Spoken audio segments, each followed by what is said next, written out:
Hello everyone, welcome to my channel. I am Sumit Dahiya. Today we will discuss the second part of challenges of nation building. In this part, we will focus on second stage in the process of nation building, that is integration of princely states.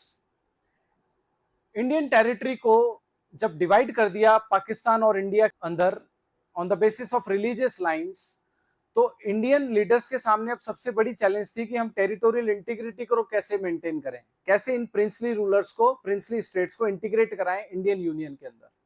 So before starting the topic, I want to tell you there were two types of provinces in the British India.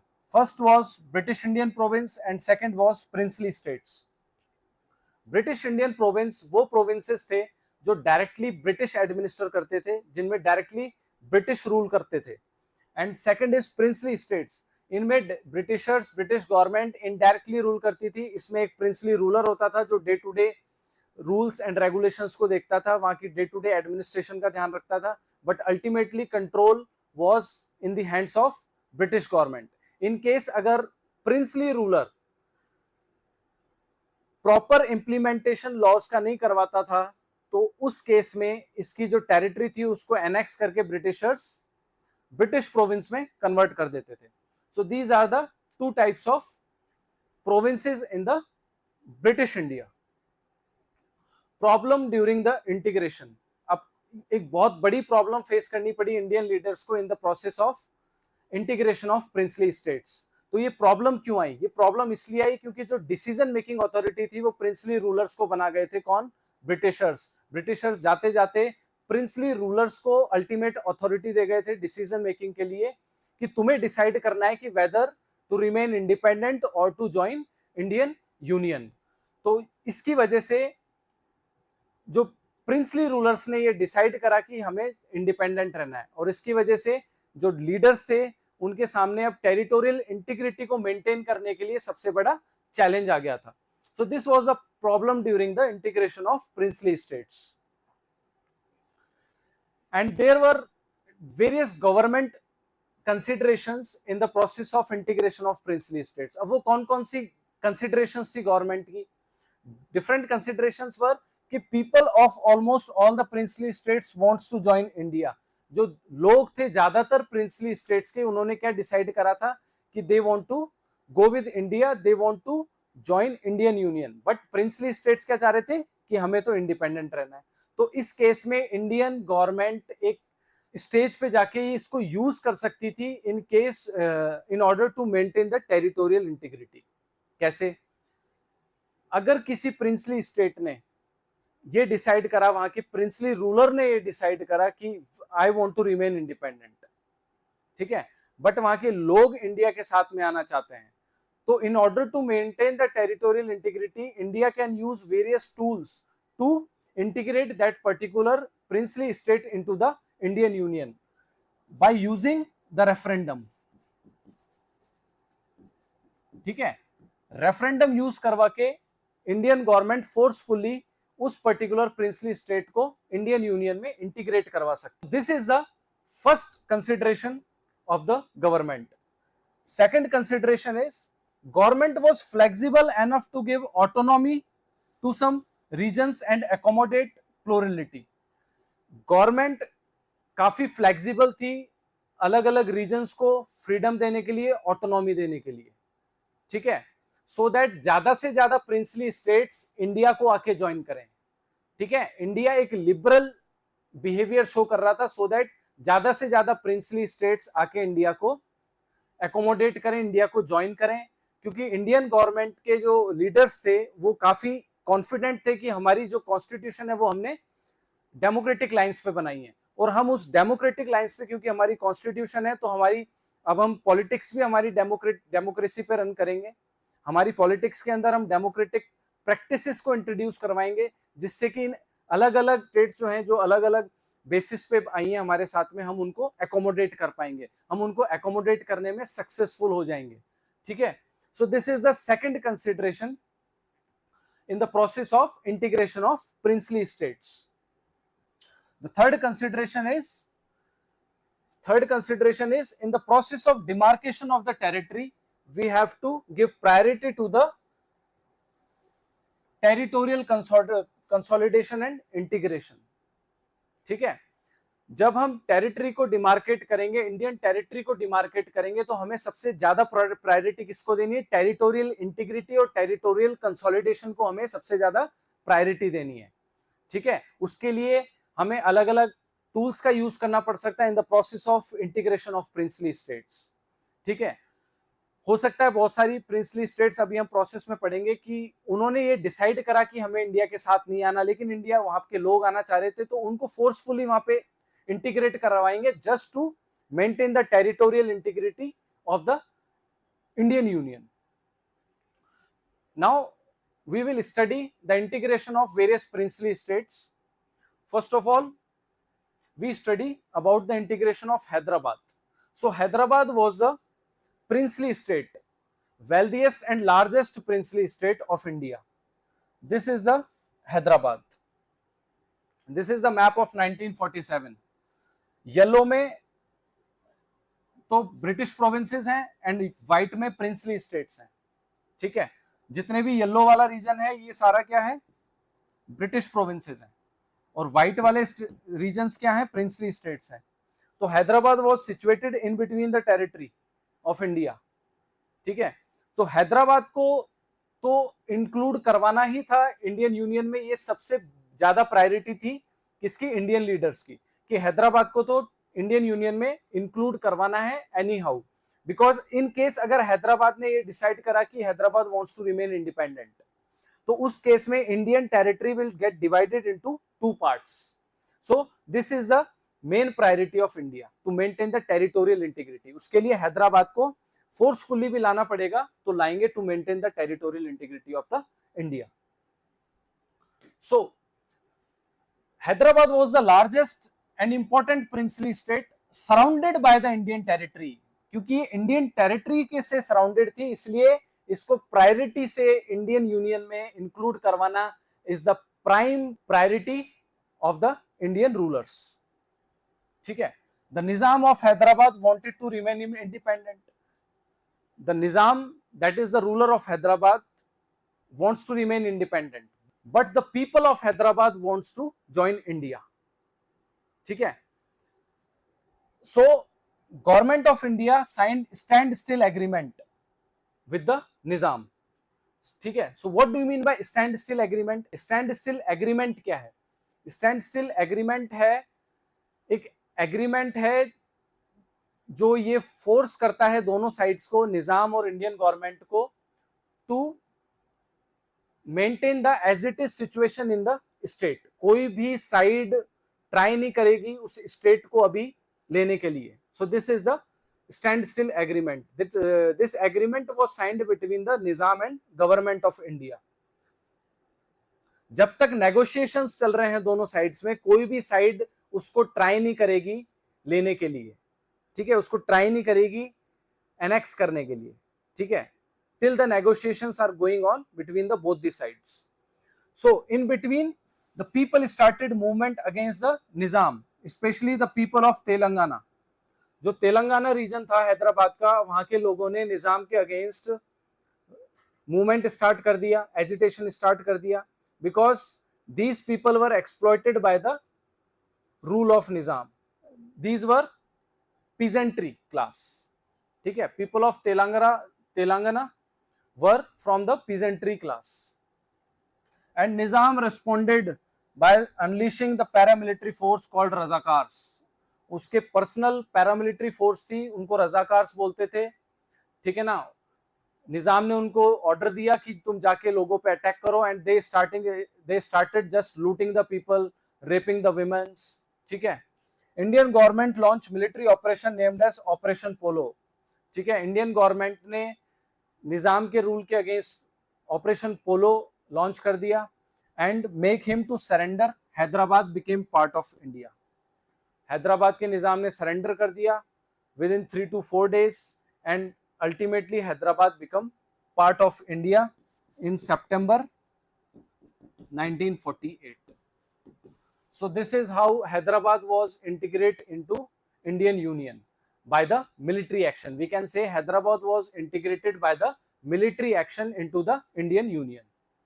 Next we'll study the integration of Manipur. So this is the location of Manipur on the Indian map. You can use this location in the mapping.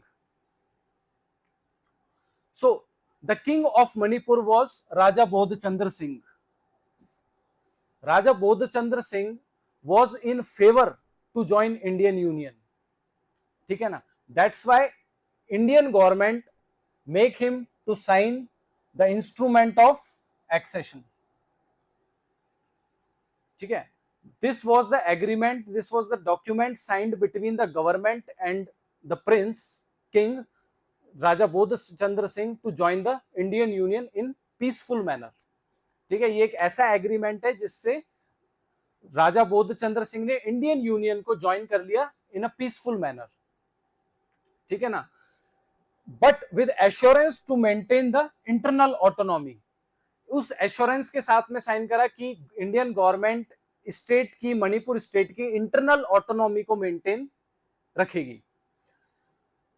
Under public pressure raja held elections in between. Just after signing the instrument of accession, public ने pressurise करके वहां पे elections held करवाए और through the elections Manipur became the constitutional monarchy. What do you mean by constitutional monarchy? ऐसी princely state जहां पे constitution है, that is known as the constitutional monarchy. This make Manipur the first part in the independent India to hold the election on the universal adult franchise. So Manipur was the first state to hold the election on the universal adult franchise in free India. In assembly, अब जो assembly बनी वहां पे, legislative assembly, वहां पे दो groups बन गए. एक ग्रुप चाहता था कि इंडियन यूनियन को ज्वाइन करें, दूसरा ग्रुप इंडियन यूनियन के साथ में नहीं रहना चाहता था. So this create rift in between the legislative assembly and raja, that is Bodh Chandra Singh, came into the pressure. वो प्रेशर में आ गया कि यार मैंने तो स्टार्टिंग में इंस्ट्रूमेंट ऑफ एक्सेशन साइन कर दिया, अब एक ग्रुप तो ये चाह रहा है कि हम इंडिपेंडेंट रहें और दूसरा ग्रुप चाह रहा है कि we want to remain with India. ठीक है? So ultimately, finally, Government of India signed merger agreement in 1949 with Raja of Manipur. ठीक है? We are still facing the consequences of this move of Government of India in the present situation also. ठीक है? इसके consequences हम अभी भी face करते हैं. वहां पे एक पॉपुलेशन का पार्ट अभी भी इंडिया के फेवर में नहीं है. ठीक है ना? And that particular part of population creating disturbance in the Indian society or in Manipur. ठीक है? So this is how Manipur became the part of Indian Union. Reorganization of states. This is the third stage in the process of nation building. In first stage, we studied how India got divided. In second stage, we studied the integration of princely state, and in third stage we will focus on reorganization of states. So what do you mean by reorganization of states? Reorganization means to organize the states, to reorganize the state. अब क्योंकि Indian leaders बहुत confuse थे कि क्या basis लें हम पूरे के पूरे इंडियन टेरिटरी को डिवाइड करने के लिए, किस बेसिस पे हम इंडियन टेरिटरी को डिवाइड करें. ठीक है? इसलिए डिस्कशंस चल रहे थे लीडर्स के बीच में कि हम किस बेसिस पे इंडियन टेरिटरी को डिवाइड करें, इंडियन स्टेट्स को रीऑर्गेनाइज करें. ठीक है?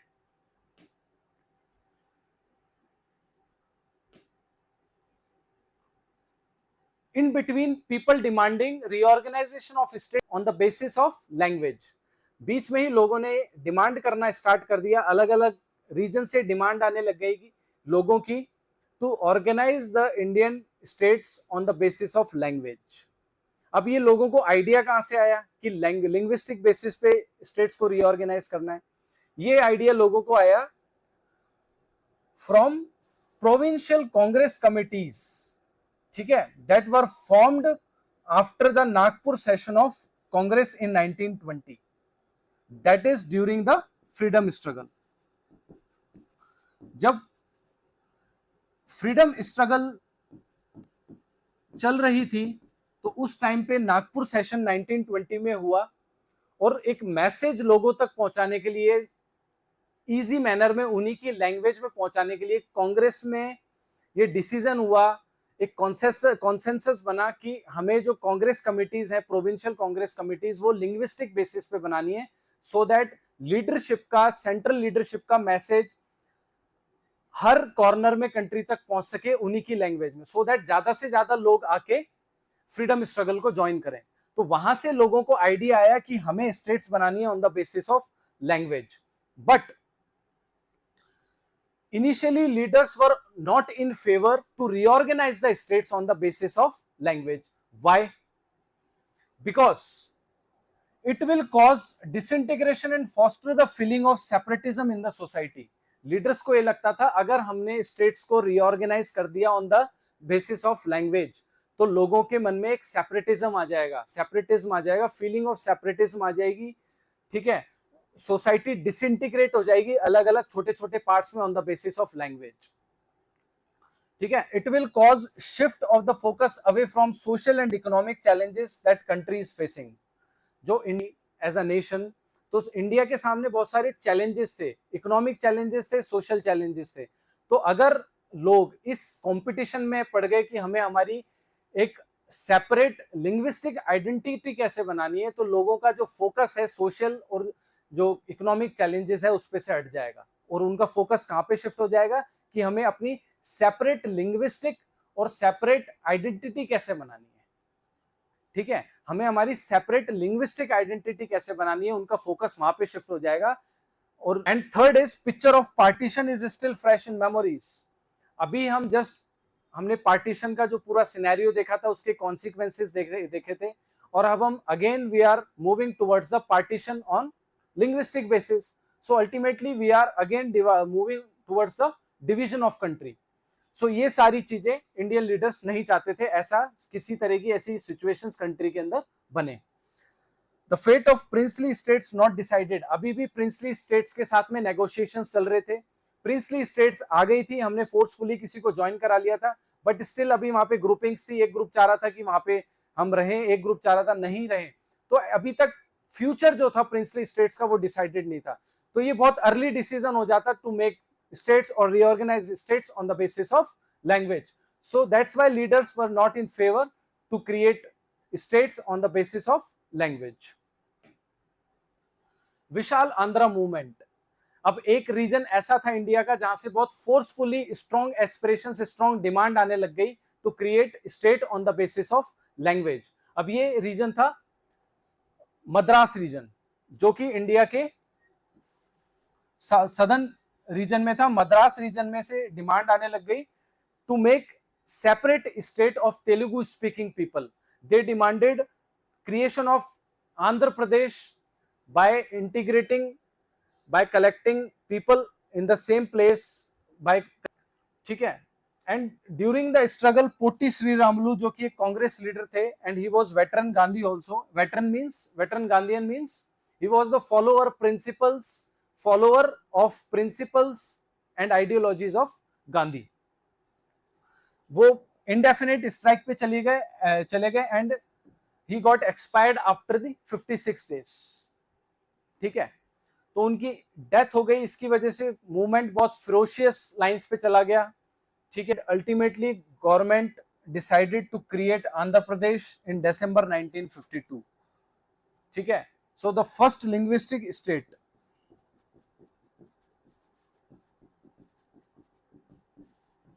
was created in 1952, that is Andhra Pradesh, by a movement that is called as the Vishal Andhra movement. So this is how Andhra Pradesh came into existence on the linguistic lines after the Vishal Andhra movement.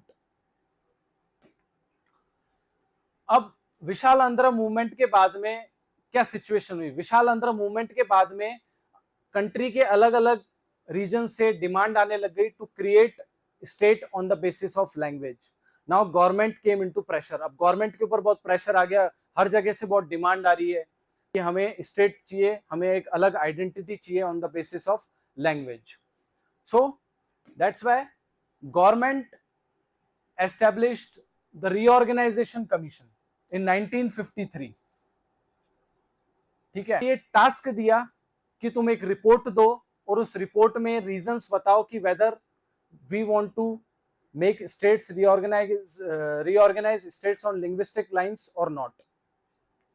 So commission submitted its report in 1955 and recommend to carve out states on linguistic basis.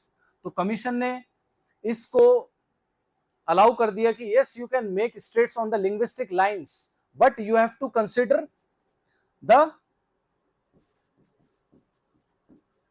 economic resources and literacy level of the state. ठीक है, yes you can carve out state on the basis of language but before carving out or creating state on the linguistic basis you have to consider its economic resources and literacy level. क्योंकि अगर वो economically independent नहीं है, literacy level नहीं है और तुमने अगर उनको सेपरेट स्टेट दे दी तो they can't handle that territory, उसको सही से एडमिनिस्टर नहीं कर पाएंगे एंड अल्टीमेटली उनका जो डेवलपमेंट है, प्रोग्रेस है, वो रुक जाएगी.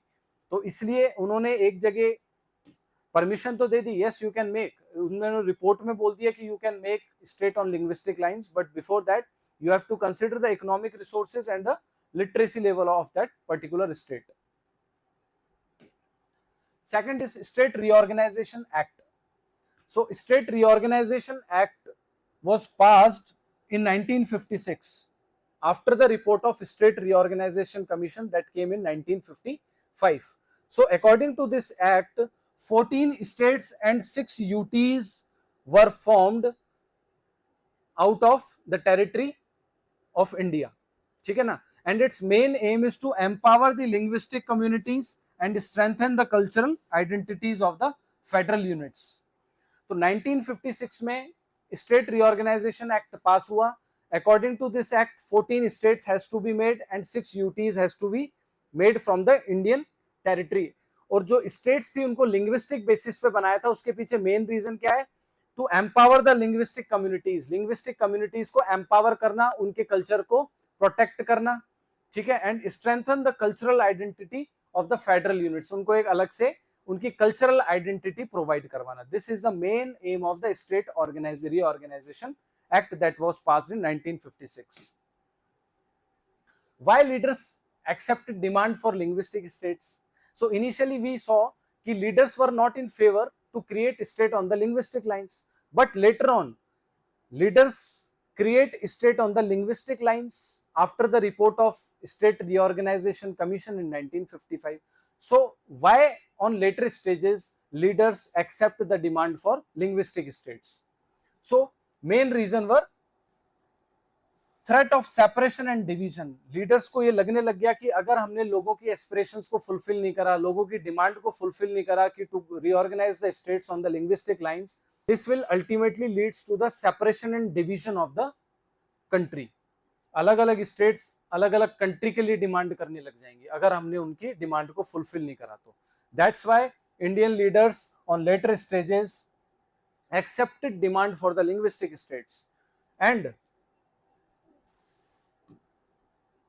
उन्होंने इसलिए भी डिमांड को एक्सेप्ट करा क्योंकि वो ज्यादा से ज्यादा रीजनल डिमांड्स को एकोमोडेट कराना चाहते थे. उन्हें पता था अगर हम रीजनल डिमांड्स को एकोमोडेट नहीं करेंगे तो we are actually breaking our own promise, जो कि प्रिंसली स्टेट्स को इंटीग्रेट कराते टाइम पे उन्होंने उनसे करी थी कि हमें हमारी डिमांड्स को एकोमोडेट करना है.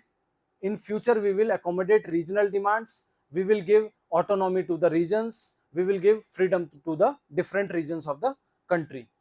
Second is more democratic. Democracy क्या है? Democracy is the government that is elected by the people. तो ultimately उसका aim क्या होना चाहिए? उसका aim भी होना चाहिए कि वो डिमांड को फुलफिल करे, लोगों की डिमांड को फुलफिल करे. So by accepting the regional demands, you are actually becoming more democratic, and this will seen as more democratic by the people. It gave uniform basis to redraw the state boundaries. अब एक uniform basis मिल गया था क्योंकि हमने starting में देखा था reorganisation, state reorganisation के टाइम पे लीडर्स कंफ्यूज थे कि हम किस बेसिस को लें, किस बेसिस पे रीऑर्गेनाइज करें स्टेट्स को. Now leaders got the basis, uniform basis to reorganize the states, and the basis is the linguistic basis. We can reorganize the states on the linguistic basis. Effects of formation of linguistic states. So what were the effects of the formation of linguistic states? So first effect was the politics and power corridor is now opened for people other than the English speaking elites. अब तक क्या होता था, politics में वही लोग dominate करते थे जो उनको इंग्लिश बोलनी आती है, ठीक है। अब जब स्टेट्स बन गई लिंग्विस्टिक बेसिस पे, तो वहां से लोकल लीडर्स राइज करने लगे, लोकल लीडर्स आने लगे नेशनल पॉलिटिक्स के अंदर. So this actually open the get for the different linguistic groups, different people who came from different language backgrounds to dominate the national politics. Democracy shows sign of maturity. This is the sign of maturity in the democracy. ये एक maturity का sign है democracy के अंदर, ठीक है। हमारी democracy maturity की तरफ मूव कर रही है, ठीक है। जब हमने लोगों की एस्पिरेशंस को फुलफिल करना स्टार्ट कर दिया, जब हमने ये सोचना स्टार्ट कर दिया कि लोग जो डिमांड करेंगे, लोगों को फ्रीडम ऑटोनॉमी देनी है, तो उससे अपना जो नेशन है वो ब्रेक नहीं होगा, उससे यूनिटी बढ़ेगी, ठीक है। जब हम लोगों की एस्पिरेशंस को फुलफिल करते हैं, ठीक है, तो उससे जो हमारा नेशन है वो ब्रेक नहीं होगा, उससे हमारा ये नेशन यूनिफाई होगा। जो बॉन्ड है नेशन में, जो ब्लैंड है नेशन के अंदर, that will get stronger. So thank you. That's it from my side. And PDF of my notes I will provide you on my Telegram channel. The link of Telegram channel I will provide you in the description box. Thank you.